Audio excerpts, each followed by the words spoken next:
ನಮಸ್ಕಾರ ವೀಕ್ಷಕರೇ, welcome to my channel ರೇಖಾ ಈ ಲೋಕ.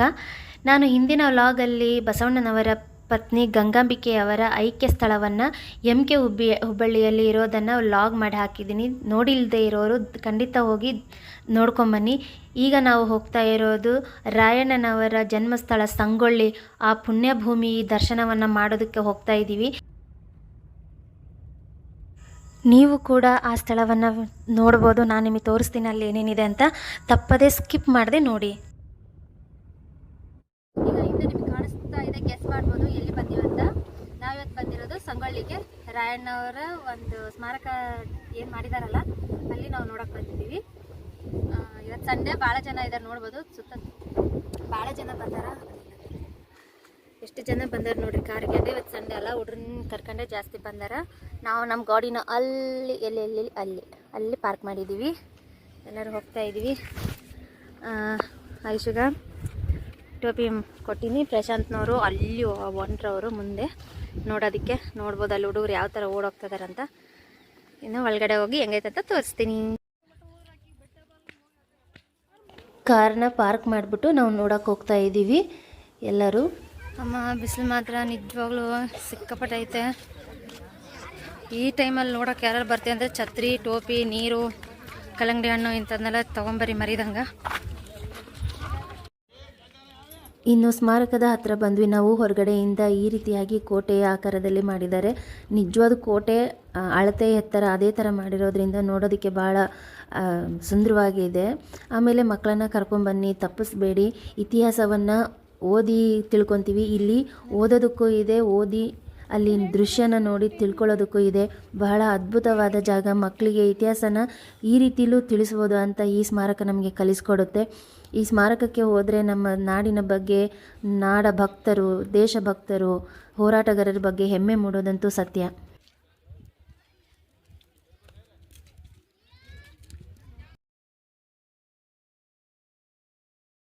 ಇನ್ನೂ ಒಳಗೆ ಹೋದ ತಕ್ಷಣ ನಾವು ಟಿಕೆಟ್ ತಗೊತೀವಿ ನೋಡ್ರಿ. ಟಿಕೆಟ್ ತಗೊಂಡು ಒಳಗಡೆ ಹೋಗಬೇಕು. ವಯಸ್ಸಿನ ಸರಿಗೆ ಟಿಕೆಟ್ ಇರುತ್ತೆ, ದೊಡ್ಡವ್ರಿಗೆ ಬೇರೆ, ಚಿಕ್ಕವ್ರಿಗೆ ಬೇರೆ. ಹೊರಗಡೆಯಿಂದ ಈ ರೀತಿಯಾಗಿ ಒಂದು ದೃಶ್ಯನ ನೋಡ್ಬೋದು. ಭಾಳ ಅದ್ಭುತವಾದಂಥ ಜಾಗ.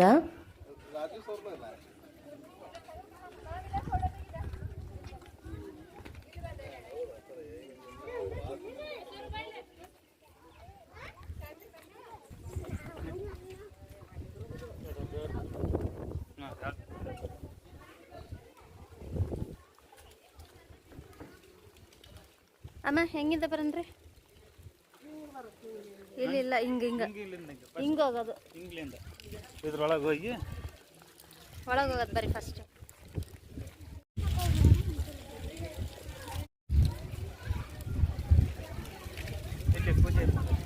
ನೋಡಂಬರ್ರಿ ಒಳಗೆ ನೋಡಂಬರ್ರಿ ಫಸ್ಟ್. ಒಂದು 5 ನಿಮಿಷ ಕುಂದ್ರಿ ಬಿಡಮ್ಮ, ನಾವು ಹೋಗೋಣ ಬಾ. ಹಿಂಗೆ ಒಳಗೆ ಹೋಗ್ಬೇಕು, ಮತ್ತೆ ಬರಂಗಿಲ್ಲ. ಹೌದಾ? ಇದೇ ಒಳಗ. ನಾವು ಒಳಗೆ ಎಂಟ್ರಿ ಆದ ತಕ್ಷಣ ನಮಗೆ ರಾಯಣ್ಣನವರ ಅಜ್ಜನ ಕಾಲದಿಂದ ದೃಶ್ಯ ಸ್ಟಾರ್ಟ್ ಆಗುತ್ತೆ.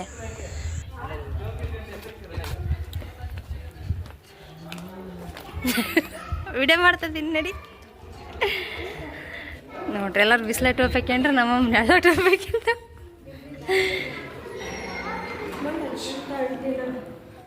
ಬರ್ರಿ ಒಳಗೆ ಬರ್ರಿ. ಸಂಗೊಳ್ಳಿಯ ಈ ಸ್ಮಾರಕವನ್ನು ನೋಡೋಕೆ ಹೋದಾಗ ಅಲ್ಲಿ ಏನು ಸ್ಥಳವನ್ನು ವೀಕ್ಷಣೆ ಮಾಡ್ತಿರಲ್ಲ, ಆ ಸ್ಥಳದ ಬಗ್ಗೆ ವಿವರಣೆಗೋಸ್ಕರ ಬೋರ್ಡ್ಗಳನ್ನು ಹಾಕಿರ್ತಾರೆ, ಸೂಚನಾ ಫಲಕಗಳನ್ನು. ಅವುಗಳನ್ನು ತಪ್ಪದೇ ಓದಿ. ಹಾಗಾದರೆ ಮಾತ್ರ ಆ ಸ್ಥಳ, ಆ ದೃಶ್ಯ ಏನನ್ನು ಹೇಳೋದಕ್ಕೆ ಪ್ರಯತ್ನ ಪಡ್ತಿದೆ ಅಂತ ನಮಗೆ ಚೆನ್ನಾಗಿ ಅರ್ಥ ಆಗುತ್ತೆ. ಈ ಸ್ಥಳ ಪ್ರತಿಯೊಬ್ಬ ಕನ್ನಡಿಗನು ನೋಡಲೇಬೇಕಾದಂಥ ಅದ್ಭುತ ಸ್ಥಳ. ಯಾರೂ ಕೂಡ ಮಿಸ್ ಮಾಡಬೇಡಿ. ಬಂದು ಎಲ್ಲರೂ ಈ ಸ್ಥಳವನ್ನು ನೋಡ್ಕೊಂಡು ಹೋಗಿ.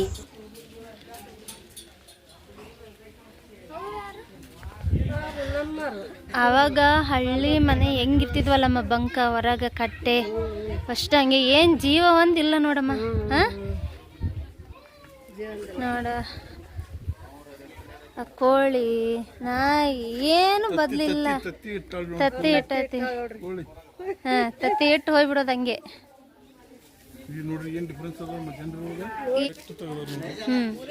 ಮಾಡ್ದಂತ ಎಲ್ಲಿ ದೊಡ್ಡದ್ರಿ. ಎಲ್ಲ ವೀಕ್ಷಕರಿಗೂ ನಾನು ಈ ಮೂಲಕ ಹೇಳೋದೇನು ಅಂತಂದರೆ ನಾನಿಲ್ಲಿ ಎಲ್ಲನೂ ಪ್ರತಿಯೊಂದನ್ನು ಕ್ಲಿಯರಾಗಿ ತೋರಿಸಿಲ್ಲ. ಯಾಕಂದರೆ ನೀವಾಗೆ ಬಂದು ಇಲ್ಲಿ ನೋಡ್ಕೊಂಡು ಹೋಗಬೇಕು. ಇಲ್ಲಿ ಬಂದು ಭೇಟಿ ಕೊಟ್ಟಾಗ ನಾವು ಕಳೆದೋಗೋದಂತೂ ಖಂಡಿತ.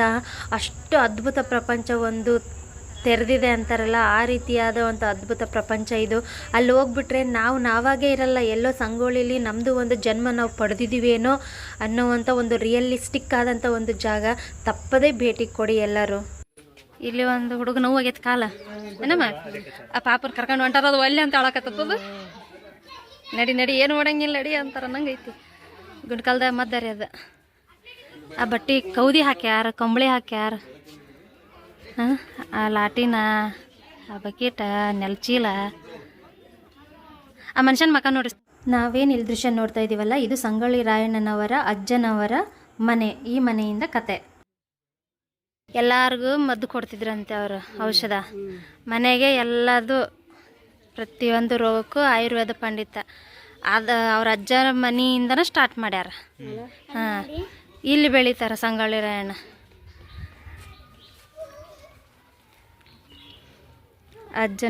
ಅಜ್ಜ ಇವುದು.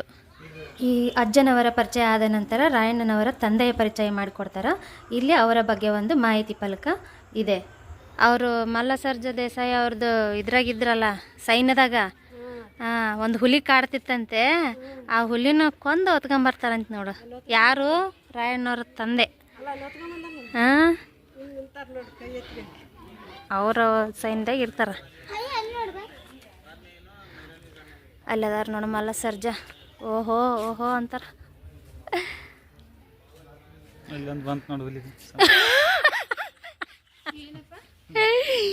ಎಲ್ಲೈತದ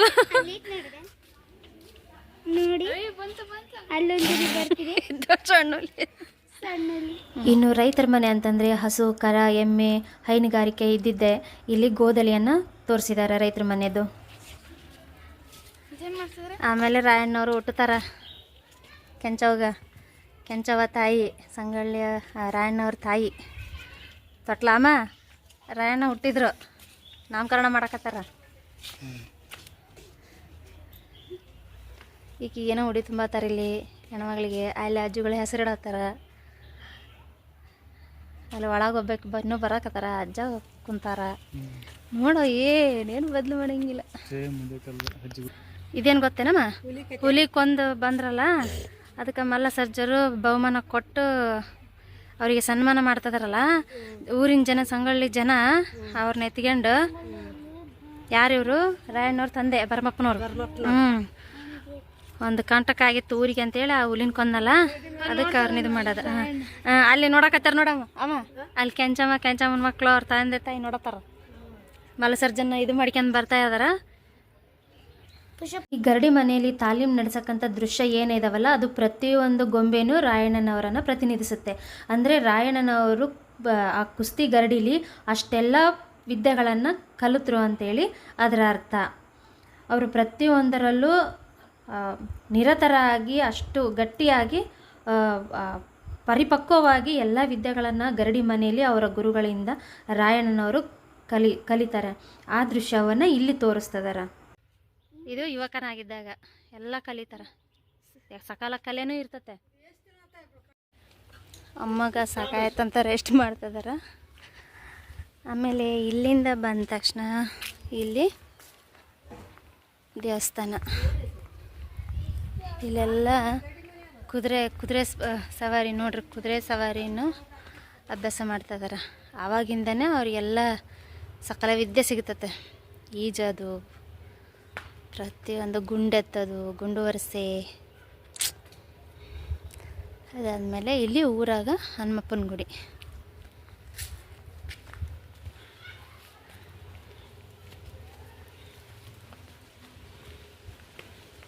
ಇದೆಲ್ಲ ರಾಯಣ್ಣವರು ಯುದ್ಧ ಕಲ್ತಿರ್ತಕ್ಕಂಥದ್ದು. ಯುದ್ಧ ಅಲ್ಲ, ವಿದ್ಯೆ.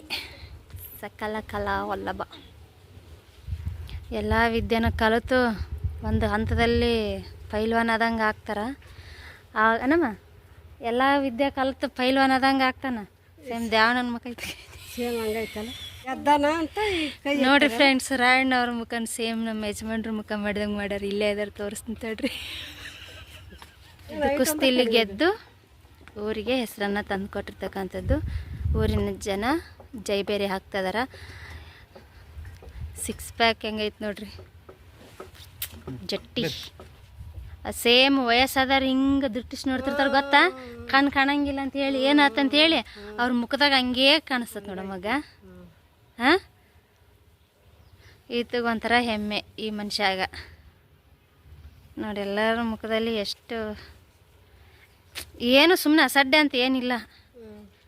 ಒಬ್ಬ ಮನುಷ್ಯನ ಮುಖದಲ್ಲಿ ಅದು ಭಾವನೆ ಹೆಂಗೆ ಬರ್ಬೇಕು ಆ ಎಲ್ಲ ಭಾವನೆನೂ ತೆಗ್ದಾರ ನೋಡು. ಆ ಗೆಲುವಿನ ಭಾವನೆ, ಖುಷಿ, ಆಶ್ಚರ್ಯ, ತಮಟೆ. ಎದಕ್ಕೆ ಮಟ್ಟಕ್ಕೋತಿ ಅವ್ರು ಹಾಕ್ಯಾರಲ್ಲ ಅದ್ರ ಓದಿ ಬರ್ತಾರೆ ನಡ್ಕೊಂಡು ಅವ್ರ ಕೈ ಖಡ್ಗ ನೀಡಿ ಗೌರವಿಸು. ಸೇಮ್ ನಮ್ಮ ಕಬ್ಬು ಬಂದಿದ್ದಾಗ ಹೋಯ್ ಅರಗು ನೋಡು.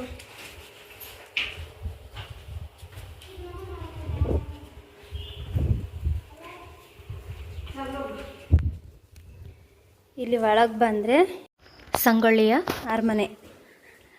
ಮಲ್ಲ ಸರ್ಜಾದರುಗಳು ಅಷ್ಟೊತ್ತಿಗೆ ವಿಧಿವಶರಾಗಿರ್ತಾರೆ. ಆಡಳಿತನ ರಾಣಿ ಚೆನ್ನಮ್ಮ ನೋಡ್ಕೊತಿದಾರ. ಈ ವಿಷಯ ಕುಸ್ತಿಲಿ ಗೆದ್ದು ಬಂದಂಥ ವಿಷಯ ಚೆನ್ನಮ್ಮನವ್ರಿಗೆ ಗೊತ್ತಾಗುತ್ತೆ. ಆಗ ಅವರನ್ನು ಕರೆದು ಗೌರವಪೂರ್ವಕವಾಗಿ ಖಡ್ಗವನ್ನು ಕೊಟ್ಟು ಸನ್ಮಾನಿಸ್ತಾರೆ. ಮಲ್ಲ ಸರ್ಜರಿಗೆ 2 ಹೆಂಡತಿರು. ಇವರು ಕತ್ತಿ ಕೊಡ್ತಿರ್ತಕ್ಕಂಥವ್ರು ಚೆನ್ನಮ್ಮನವರು. ಈ ಅರಮನೆ ಏನು ಚಿತ್ರ ನೋಡ್ತಿದ್ದೀರಲ್ಲ, ಕಿತ್ತೂರಲ್ಲಿ ಅರಮನೆ ಐತಲ್ಲ ಅದು ಸೇಮ್ ಹಿಂಗೆ ಇತ್ತು ಅನ್ನೋದು ಒಂದು ಊಹೆ ಮೇಲೆ ಕಟ್ಟಿರ್ತಕ್ಕಂಥದ್ದು. ಆದರೆ ಅದು ಭಾಳ ದೊಡ್ಡದು. ಇದನ್ನು ಸುಮ್ಮನೆ ನೋಡೋದಕ್ಕಾಗಿ ಮಾಡಿರ್ತಕ್ಕಂಥದ್ದು. ಅರಮನೆ ಕಂಬಗಳು ಇವತ್ತಿಗೂ ಹುಬ್ಬಳ್ಳಿ ಸಿದ್ಧಾರೂಢ ಮಠಕ್ಕೆ ಏನು ಕಟ್ಟಾರಲ್ಲ ದೊಡ್ಡ ದೊಡ್ಡ ಕಂಬ, ಅವು ರಾಣಿ ಚೆನ್ನಮ್ಮ ಅವ್ರ ಮನೆಯದು ಕಂಬಗಳು.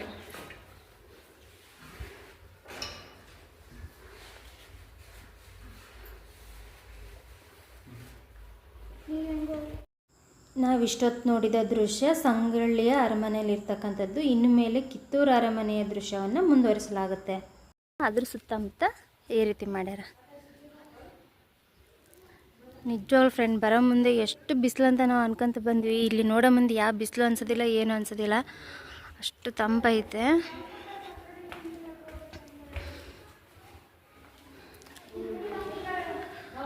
ಆವಾಗ ರಾಣಿಯರಿಗೆ ವ್ಯವಸ್ಥೆ ಈ ಥರ ಇತ್ತು.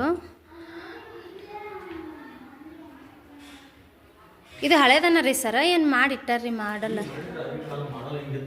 ಇತ್ತಂತ ಮಾಡಿದ್ದು.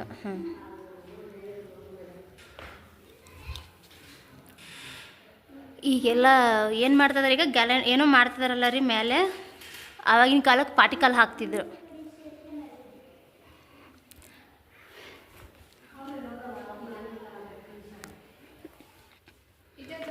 ಇಲ್ಲಿ ನಾವೇನು ಬಂದೀವಿ, ಚೆನ್ನಮ್ಮನವ್ರ ಮಗನ ಸಣ್ಣವರಿದ್ದಾಗಲೇ ಪಟ್ಟಕ್ಕೆ ಏರಿಸ್ತಾರೆ.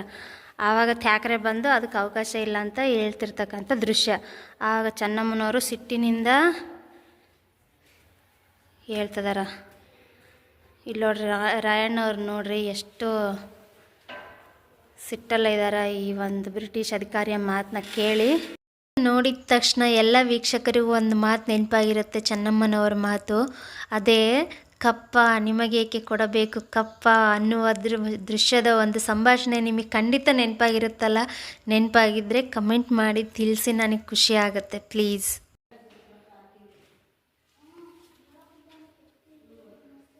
ಎಲ್ಲರೂ ಆ ಬ್ರಿಟಿಷ್ ಅಧಿಕಾರಿ ಮಾತಿಗೆ ಆಕ್ಷೇಪ ವ್ಯಕ್ತಪಡಿಸ್ತಕ್ಕಂಥದ್ದನ್ನು ನೋಡ್ಬೋದು. ಅದರಲ್ಲೂ ಎದ್ದು ಕಾಣೋಂಥದ್ದಂದರೆ ರಾಯಣ್ಣನವರ ಆ ರೋಷಾವೇಶ. ಹಿಂದೆ ಚೆನ್ನಮ್ಮನವರು ತಡೀತಾ ಇದ್ದಾರೆ. ಇಲ್ಲಿ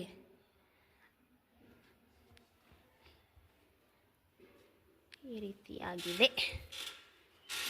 ಚೆನ್ನಮ್ಮನ ಅರಮನೆ ದೃಶ್ಯ ತೋರಿಸ್ಬೇಕಾದ್ರೆ ಎಲ್ಲ ಅರಮನೆಯಲ್ಲೂ ಸೇಮ್ ಪ್ಯಾಟ್ರನ್ ತೆಗೆದಾರೆ, ಎಲ್ಲೂ ಚೇಂಜ್ ಮಾಡಿಲ್ಲ. ಈ ಕೆಳಗಿನ ಒಂದು ಸಭೆಯ ದೃಶ್ಯ ಚೇಂಜ್ ಆಗಿದ್ದು ಬಿಟ್ಟರೆ ಉಳಿದಂತೆ ಎಲ್ಲ ಮನೆಯದು ಸೇಮ್ ಸ್ಕೆಚ್ಚು, ಸೇಮ್ ಬಣ್ಣ, ಎಲ್ಲನೂ ಹಂಗೆ ಇರೋದು. ಅಲ್ಲಿ ನೋಡ್ಬೋದು ಗುರಾಣಿ, ಅದನ್ನೇನಂತಾರೆ ಕ್ಷಮಿಸಿ, ಅದ್ರ ಮೇಲೆ ನಂದೀಶ್ವರನ ಚಿತ್ರ ಇರ್ತಕ್ಕಂಥದ್ದನ್ನು ಗಮನಿಸ್ಬೋದು.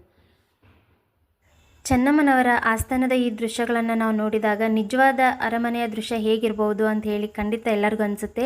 ಈಗಲೂ ಸಹ ಚೆನ್ನಮ್ಮನವರ ಅರಮನೆಯ ಉಳಿದಂಥ ಭಾಗವನ್ನು ಇಲಾಖೆಯವರು ಸಂರಕ್ಷಿಸಿಟ್ಟಿದ್ದಾರೆ.